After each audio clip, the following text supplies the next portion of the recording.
दोस्तों, Vodafone idea की बात करें तो स्टॉक के अंदर शानदार तेजी देखने को मिल रही है। अब आप देख सकते हो, स्टॉक 9 रुपए के पास पहुंच गया है काफ़ी समय के बाद। आप देखिए, इस बार ये जो तेजी बन रही है इसके पीछे वजह है कि सरकार की मंशा इस बार काफ़ी सकारात्मक है और सरकार इस बार वोडाफोन आइडिया को बड़ी राहत दे सकती है।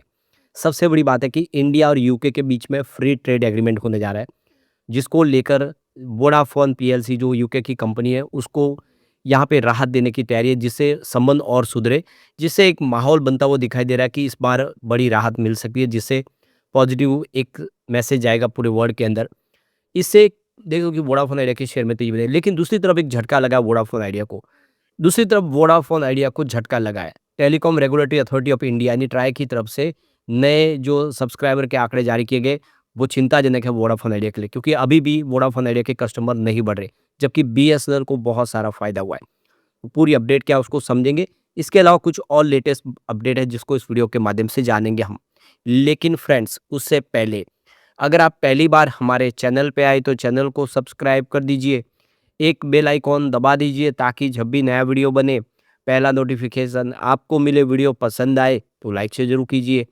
चलो फ्रेंड्स, वीडियो स्टार्ट करते हैं। मैं हूँ आपका दोस्त एस बी दवे और हमारे अपने चैनल ऑनलाइन कमाई में आपका बहुत बहुत स्वागत है। सबसे पहले वोडाफोन आइडिया लिमिटेड के कारोबार की बात करें तो स्टॉक इस समय 8.92 के आसपास ट्रेड कर रहा है, जहाँ पे 5.31% की तेजी देखने को मिली है, लेकिन इंट्राडे में 8.96 तक चला गया था, लगभग 9 रुपए तक पहुंच गया है। तो काफ़ी शानदार करता हुआ दिखाई दे रहा है, बहुत अच्छी तेजी है। अब इसकी परफॉर्मेंस देखें तो पिछले एक सप्ताह में 7.38% के आसपास की शानदार तेजी बनी है, यानी स्टॉक अब बेहतर करता हुआ दिखाई दे रहा है। 1 मंथ की बात करें, यहाँ पे 19.75% के आसपास की तेजी बनी है, जबकि 3 मंथ के हिसाब से भी अगर देखें तो 19.75% के आसपास की तेजी है। लगभग 20% के आसपास की तेजी पिछले 1 महीने में बन गई है, यानी वोडाफोन आइडिया के शेयर ने निचले लेवल से जो खरीदारी की उनको फ़ायदा हुआ है। 6 मंथ की बात करें, यहाँ पे 18.61% के आसपास की तेजी बनी है, जबकि 9 मंथ के हिसाब से यहाँ पे तेजी बहुत कम है, 8.31% के आसपास की तेजी है। यानी शॉर्ट टर्म इन्वेस्टर ने तो यहाँ पे फ़ायदा कमाया, लेकिन जो लॉन्ग टर्म इन्वेस्टर है उनको काफ़ी ज़्यादा नुकसान हुआ वोडाफोन आइडिया में। अब इसके बीच में जो बड़ी अपडेट निकल के आ रही है, ट्राई ने नए डाटा जारी किए जिसमें वोडाफोन आइडिया को फिर से झटका लगा है और बहुत सारे सब्सक्राइबर कम हुए। तो telecom regulatory authority of India ने सोमवार को टेलीकॉम कंपनियों के अगस्त के सब्सक्राइबर बेस आंकड़े जारी कर दिए। इस रिपोर्ट के अनुसार रिलायंस, जियो और भारती एयरटेल ने अपने कस्टमर बेस को और मजबूत किया है। वहीं वोडाफोन आइडिया का कस्टमर बेस कमजोर हुआ है, जबकि बीएसएनएल का भी कस्टमर बेस बढ़ा है। यानी सिर्फ एक कंपनी को नुकसान हुआ और वो है वोडाफोन आइडिया, जबकि सरकारी कंपनी बीएसएनएल ने भी इस बार कमाल कर दिया है। तो अगस्त महीने में अगर आप देखें तो टेलीकॉम सेक्टर में कमाल हो गया है। करीब 35.19 लाख नए सब्सक्राइबर जुड़ गए, यानी 35 लाख नए सब्सक्राइबर और ऐड हो गए, जिससे कस्टमर बेस यहाँ पे देखो कि 1167.03 मिलियन हो गया है। भारत में अगस्त में ब्रॉडबैंड सब्सक्राइबर की संख्या 989.58 मिलियन है इस समय। तो इसमें आप देख लो कि रिलायंस जियो का मार्केट में कब्जा अभी भी बना हुआ है, वही नंबर 1 है। अगस्त में 19.49 लाख वायरलेस सब्सक्राइबर जोड़ने में सफल रहा है जियो। हालांकि वायर लाइन सब्सक्राइबर की संख्या में कमी आई है, करीब 15.51 लाख घट गए। तो वायरलेस सब्सक्राइबर तो बढ़ रहे, लेकिन वायर लाइन वाले कम हुए। मोबाइल सर्विस में लगभग 41.08% की हिस्सेदारी इस समय अकेली रिलायंस जियो की है, यानी सबसे बड़ा मार्केट शेयर है। भारती एयरटेल ने 4.96 लाख नए मोबाइल सब्सक्राइबर जोड़े इस बार। टेलीकॉम ऑपरेटर ने अपने वायरलाइन सब्सक्राइबर बेस को भी बनाए रखा है, जिसमें 1.08 लाख नए सब्सक्राइबर जुड़े। ये एक बड़ी अचीवमेंट है कि इसके वायरलेस सब्सक्राइबर भी जुड़े और वायर लाइन भी जुड़े, यहाँ पे कमी नहीं आई है। मोबाइल मार्केट में 22.72% से अधिक की हिस्सेदारी इस समय भारती एयरटेल की है, लेकिन जो हिस्सा अगर देखें तो जियो जियो का हिस्सा डबल है इस समय। वोडाफोन आइडिया का प्रदर्शन लगातार खराब जारी है। वोडाफोन आइडिया ने अगस्त में 3.09 लाख सब्सक्राइबर और कम कर लिए। तो कंपनी का प्रदर्शन अभी भी खराब जारी है। यहाँ पे कस्टमर अभी भी रुक नहीं रहे। तो 5G सर्विस शुरू हुई है, लेकिन अभी भी उसका इतना फ़ायदा नहीं हो रहा है। कंपनी को और कुछ मेहनत करनी होगी, तब जाके जो कस्टमर बेस लगातार कम हो रहा है उसको वो बढ़ा पाएंगे, क्योंकि ये एक तरह से देखें तो इनके लिए बड़ी एक झटके वाली बात है। लेकिन दूसरी ओर सरकारी कंपनी बीएसएनएल ने पिछले महीने खोए कुछ ग्राहकों की भरपाई वापस कर ली है। अगस्त में इसके 13.85 लाख नए कस्टमर जुड़ गए, ये एक बड़ा अचीवमेंट है। करीब 13,50,000 नए कस्टमर इन्होंने जोड़ दिए। हालांकि एमटीएनएल के ग्राहकों की संख्या में जो कमी है वो जारी है, लगातार कम हो रहे। सार्वजनिक क्षेत्र की दूरसंचार कंपनियों में अब मोबाइल बाजार में हिस्सेदारी 8% से कम रह गई है। सरकारी कंपनी की आंकड़ों के मुताबिक कुल शहरी सब्सक्राइबर 686.79 मिलियन है, 56.01%, जबकि ग्रामीण यूजर 537.75 मिलियन, जहाँ पे 43.91% की हिस्सेदारी है। अब वोडाफोन आइडिया में देखें तो नई सुनवाई जो होगी अब सुप्रीम कोर्ट में, वो 13 अक्टूबर को होगी, क्योंकि जो सुनवाई थी वो टल गई है फ्राइडे की।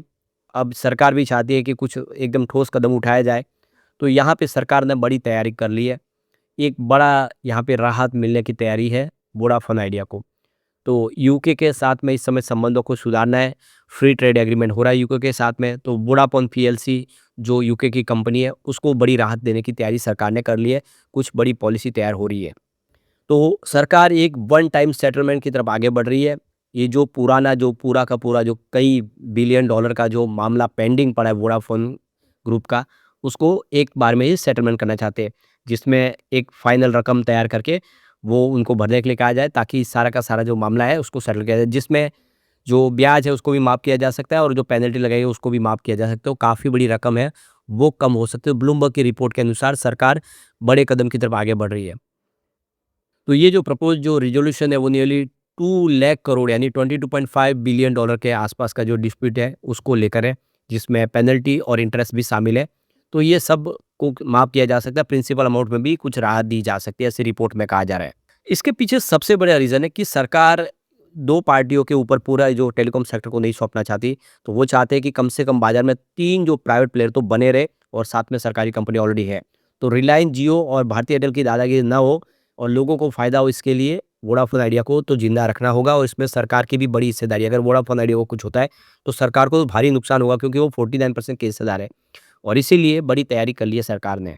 तो जल्द ही यूके गवर्नमेंट के साथ में फ्री ट्रेड एग्रीमेंट साइन होने जा रहा है, तो उनको भी यहाँ पे खुश करना है कि सरकार ने उनके फ़ायदे के लिए एक सौदा किया। तो यूके की कंपनी को राहत दी जाती है, तो इससे एक बहुत ज़्यादा पॉजिटिव सिग्नल जाएगा वर्ल्ड के अंदर। तो बिल्कुल आप समझ सकते हो कि इससे ये तैयारी है जो सरकार की, इसमें आगे बढ़ते हुए दिखाई दे रहा है। तो वोडाफोन आइडिया का सेटलमेंट हो सकता है, जिससे एक पॉजिटिव माहौल बनाए। तो भले ही इस समय डाटा ने बताया कि वो उनके आंकड़े गिर गए, कस्टमर कम हुए, उसके बावजूद भी एक पॉजिटिव खबर ने यहाँ पे ज़बरदस्त पॉजिटिव माहौल बना दिया है। एक और जो बड़ी अपडेट निकल के आ रही है, वोडाफोन आइडिया ने नए तेजस मेहता को सीएफओ अपॉइंट कर लिया है।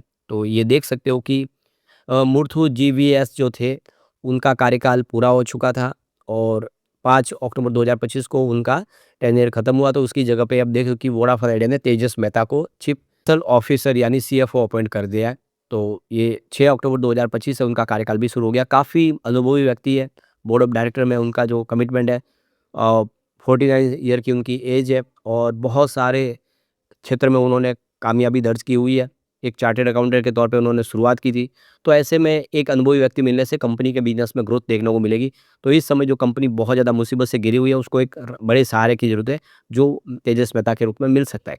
लेकिन फ्रेंड्स, कोई भी इन्वेस्टमेंट करने से पहले अपने फाइनेंशियल एडवाइज़र से एडवाइस ले ले या अपना खुद का रिसर्च करें, क्योंकि मैंने वीडियो आपके एजुकेशनल पर्पज़ के लिए ही बनाया। वीडियो पसंद आए तो लाइक से ज़रूर कीजिए और चैनल को सब्सक्राइब कर दीजिए। Thank you friends.